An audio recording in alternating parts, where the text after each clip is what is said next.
இன்றைக்கி வந்து நம்ம தேங்காய் வந்து எப்படி ஒரு 3 மாதம் 4 மாதம் முடிய நம்ம வந்து கெடாமல் இருக்கிறதுன்னு நான் சொல்லி கொடுக்குறேன். இப்போ வந்து நிறைய தேங்காய் நம்ம உடைச்சிட்டோன்னு வச்சுக்கோங்களேன், நிறைய தேங்காய் நம்மளுக்கு மரத்துலேருந்து பறிச்சிட்டோம் இல்லை வாங்கிட்டோம், வேஸ்ட் ஆக்கிடக்கூடாது.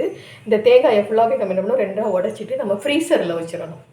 ஃப்ரீசரில் வச்சுட்டு அப்போ ஒரு மணி நேரம் 2 மணி நேரம் அது சேர்ந்து நம்ம கழித்து நம்ம இதை எடுத்தோம்னா இது மாதிரி நல்லா ஊறி இருக்கும் பாருங்க. இப்போ நல்லா இதாகிட்டா இதை வந்து நம்ம கத்தியில் எடுக்கிறதுக்கு ரொம்ப ஈஸியாக வரும் பாருங்கள். பெருசாக நல்லா கத்தியில் எடுக்கிறதுக்கு நல்லா ஈஸியாக வந்துடும். இது ரொம்ப சிரமப்படவே வேண்டியதில்லை. அந்த கொஞ்சம் நேரம் ஃப்ரீசரில் வைக்கணும், சீக்கிரம் அப்படியே வந்து இதாகிடும். இந்த தேங்காயை ஃபுல்லாகவே நம்ம அவ்வளவும் எடுத்துட்டு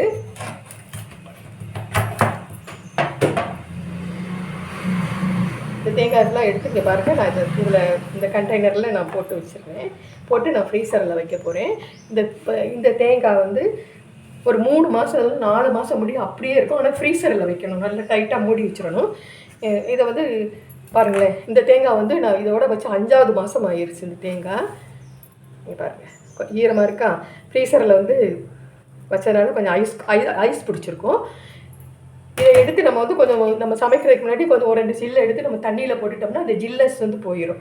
இது பாருங்கள், இந்த தேங்காய் நான் அரைச்சது இப்போ நான் சமையலுக்காக கொஞ்சம் தண்ணியில் எடுத்து போட்டு நான் எடுத்து வச்சுருக்கேன். இவ்வளோதான் ஃப்ரெண்ட், ரொம்ப ஈஸி.